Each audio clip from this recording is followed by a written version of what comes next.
With the rise of segregation in the South and the continuation of racial Jim Crow laws, African Americans were still struggling to achieve equality across the 1950s. Alabama, with a population of 120 citizens, a third of them being black, had still struggled with the usual discriminatory remarks of segregation.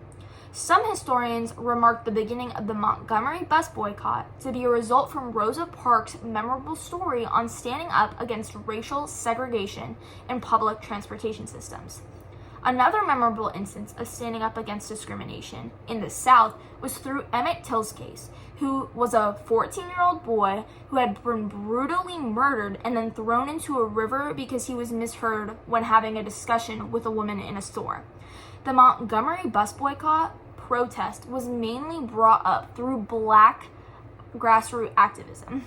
While brainstorming the rise for a movement that effectively demonstrated unity against segregation within the public transportation system, E.D. Nixon and Joanne Robinson had drafted the idea of having the Montgomery bus boycott movement begin the day of Rosa Parks' trial. Before the bus boycott took place, a meeting at a nearby church was held in order to distribute leaflets to publicize the boycott, and many individuals were made aware what was to come that following day. The main aim of the boycott was to target the economy of the bus companies, which would ultimately deprive them of their own income. The movement gained success across Alabama.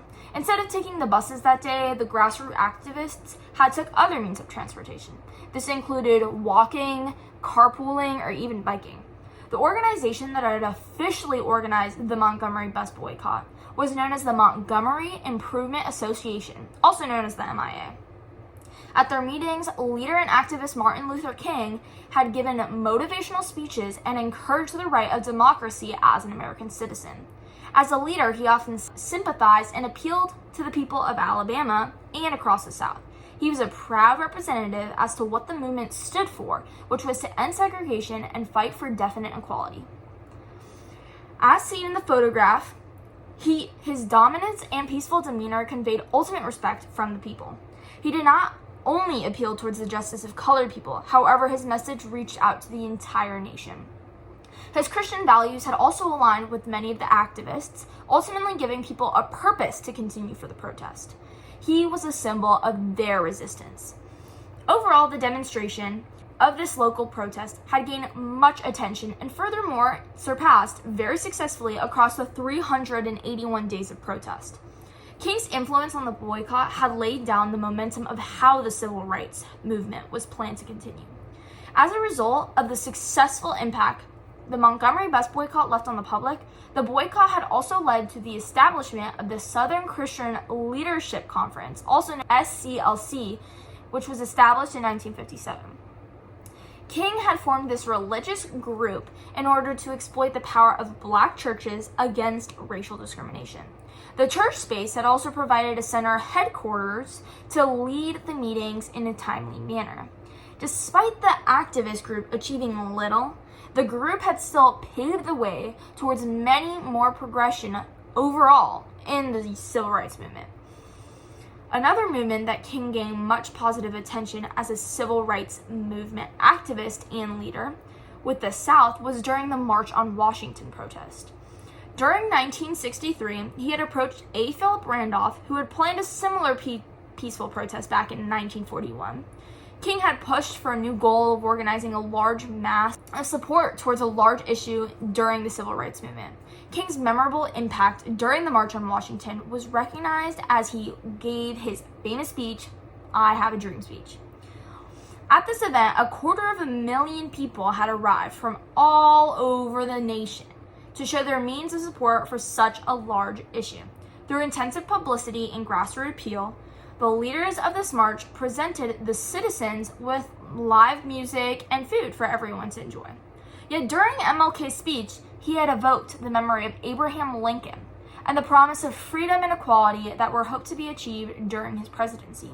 He had also continued to emphasize the famous line, "I have a dream," emphasizing the colorblind America he had as a goal for the nation.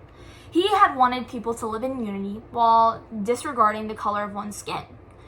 Across the entirety of the march, SCLC was involved in a few of the campaigns that were published during the March on Washington, yet their impact was widely recognized. Overall, the successful protest had gained attention from the political leaders around the world, and it ultimately left a powerful impact on the citizens of America. Despite the continuation of discriminatory segregation, the civil rights movement had shone light on a large issue in America and progressively erased segregation through the Montgomery bus boycott, the influence of political and social activist Martin Luther King, in addition to the impact of the CLC and the March on Washington. One of the first ever sit-ins was on the 1st of February in 1960 when 4 respectful and well-dressed black students held a sit-in at a Woolworth store in Greensboro, North Carolina. They sat at the whites-only counter and were quickly and harshly refused service. They made it a point to be as innocent and respectful looking as possible, carrying Bibles and studying at the lunch counter in order to broadcast how they were the ones being subject to injustices rather than the ones doing the injustices. While they were reading and studying, violent whites would physically attack them and put things like ketchup and cigarettes on them. These became increasingly popular over the course of just a few days, with the third day having 63 students sitting in that same Woolworth. The original sit-in was far from spontaneous, however. They were inspired by other successful nonviolent protests against racial discrimination. Also, it was not actually the first ever sit-in, but it was definitely the spark in a wave of sit-ins across the South. Despite the obviously peaceful nature of the protest, the students were nevertheless arrested for trespassing and for disorderly conduct, even though the white mobs were the ones that were actually disorderly. These sit-ins gained lots of publicity and spread throughout the South and the colleges there, and by August, 70,000 students in total had participated in some form of a sit-in, with 3,600 arrested in total. These also inspired the creation of other similar forms of protest, like wade-ins, read-ins, and piss-ins. These sit-ins were catalyzed by the growing impatience of the black community because of the very slow action that was taking place against discrimination. The sit-ins allowed for them to use their economic power in order to force change because the companies that were subject to sit-ins would be losing lots of business with the continued refusal of service for black people. In other cities, sit-ins were also a very popular form of protest, such as in Nashville, Tennessee. They had rules of conduct for the sit-ins, such as no retaliation and no leaving and no laughing. The great amount of arrests there made all of the jails fill up, which forced reduced bail and the release of students that were in jail. In Nashville, this ultimately led to some lunch counters being desegregated throughout the city. Similar outcomes also occurred in other cities throughout the South.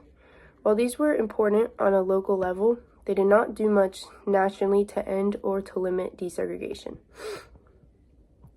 The Student Nonviolent Coordinating Committee, also known as SNCC, was formed as a result of the sit-ins in Greensboro. It was led by one of the few female leaders in the civil rights movement, Ella Baker, who had long been a civil rights activist and was also heavily involved in Martin Luther King's SCLC and in the NAACP. She wanted to focus more on mobilizing the ordinary black population in order to fight against bigger things like discrimination in housing, employment, and voting, rather than just against lunch counters. Baker favored a group-centered leadership rather than a group with one main leader. Overall, the SNCC had many more women involved, even in leadership roles, as compared to the other civil rights organizations that were much more male-dominated. The SNCC's philosophy for protests was nonviolence, grassroots, direct action, and they also allowed white members to join, unlike many of the other organizations during this time. Finally, the Freedom Rides started in May of 1961, where 13 volunteers that consisted of both black and white volunteers went on a bus from Washington, D.C. to New Orleans. These were known as the Freedom Rides and were run by the civil rights organization CORE. The Freedom Rides were done to challenge the segregation that was present in interstate transportation, which had been declared unconstitutional but was ignored by many of the southern states. The Freedom Rides were designed to provoke racist whites and cause chaos that would attract publicity and then force the government to enforce this Supreme Court ruling.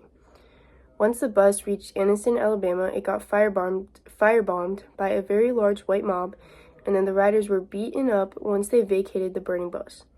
Many were severely injured and hospitalized, but some of them continued the journey on to started in May of 1961, where 13 volunteers that consisted of both black and white volunteers went on a bus from Washington, D.C. to New Orleans. These were known as the Freedom Rides and were run by the civil rights organization CORE. The Freedom Rides were done to challenge the segregation that was present in interstate transportation, which had been declared unconstitutional but was ignored by many of the southern states. The Freedom Rides were designed to provoke racist whites and cause chaos that would attract publicity and then force the government to enforce this Supreme Court ruling. Once the bus reached Anniston, Alabama, it got firebombed by a very large white mob, and then the riders were beaten up once they vacated the burning bus. Many were severely injured and hospitalized, but some of them continued the journey on to Birmingham, Alabama. Kennedy was very reluctant to send in government assistance to protect the Freedom Riders, partly because he did not want bad publicity regarding race relations right before a big meeting with Khrushchev, and also partly because he relied heavily on the support of the Southern Democrat senators. Instead, his brother Robert Kennedy was the one that threatened to utilize the federal troops if nobody would protect the Freedom Riders on their journey. Once the bus reached Montgomery, the Freedom Riders were once again attacked by the KKK, and the reporters and bystanders were also attacked this time as well. This is when King called for Robert Kennedy to send in 400 federal troops, which was also after white mobs had attacked King's church where he was holding a meeting. There was a significant increase in national participation in these highway protests after this, with 1,000 activists participating after the original one. Eventually, in November of 1961, Robert Kennedy forced the Interstate Commerce Commission to enforce desegregation on their buses and in the terminals as well. The signs in the buses all had to be replaced with this new advancement. The Supreme Court ruling only took 15 whole years for the federal government to enforce after it was first ruled. And moving on to our next topic, we are going to talk about Project Confrontation taken on in Birmingham. However, to get to know and understand that, one must look backwards towards what happened in Albany, Georgia, to understand how Birmingham was so successful. So within Albany, the movement from the civil rights movement was titled the Albany Movement, where many civil rights activists migrated towards Albany, Georgia, and began protesting, and their demands included entirely unsegregated public facilities. Due to the large scale of the protest in Albany, many supporters did come, including Martin Luther King Jr. and other civil rights activists that were key figureheads in their respective associations, such as the SCLC and the NAACP, and even CORE, for example. And with these groups, a lot of successful movements did come from Albany. Issues did arise, however, within Albany, Georgia, due to the tactics of the civil rights activists, since their goal was to try to provoke the police force in Albany, Georgia, in order to get publication and to have more people realize the struggles of Black Americans in the South. However, Chief of Police in Albany, Georgia, Lori Pritchett, realized this tactic and therefore abstained from any violence towards these activists in any kind of demonstration they had. And therefore, Albany, Georgia would lack the publicity needed in order to get more public awareness in support of the civil rights movement. Martin Luther King and many civil rights activists did realize all the mistakes led there in Albany, Georgia, and decided to not implement them in the future. And the key opportunity to not implement them would occur in Birmingham, Alabama, where a new mayor was elected who vowed to uphold segregation in the South.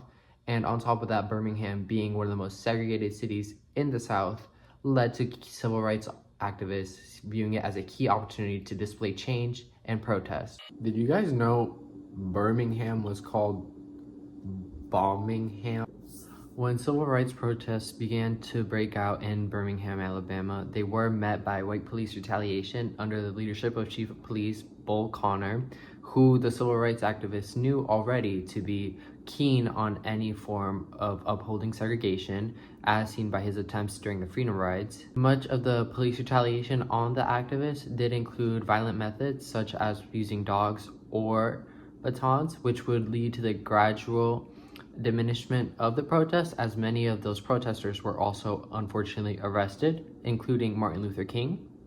While arrested in Birmingham City Jail, he would read criticisms from white journalists about the forms of protest the civil rights movement was taking, However, Martin Luther King would annotate the paper and try to explain how these forms of protest in peaceful ways was a better choice compared to the more violent approaches many Black nationalists were taking at the time. Martin Luther King would eventually be released from prison. Much of the protesters were already still stuck in jail or were too scared to go out and protest in fear of losing their jobs due to such poor economic opportunities being available to Black people. So Martin Luther King and many other civil rights leaders decided to come up with the option of having children protest for them. Another prominent figurehead in the civil rights movement would be Malcolm X, who took a more different approach compared to Martin Luther King in terms of peacefulness in approaching the civil rights movement. He did have larger demands and met more the demands of urban Black Americans, especially in northern ghettos. However, his demands did have the contrast of not being as favored by the American population, the white American population, due to it provoking a fear of equality or, in the case of Black superiority at times.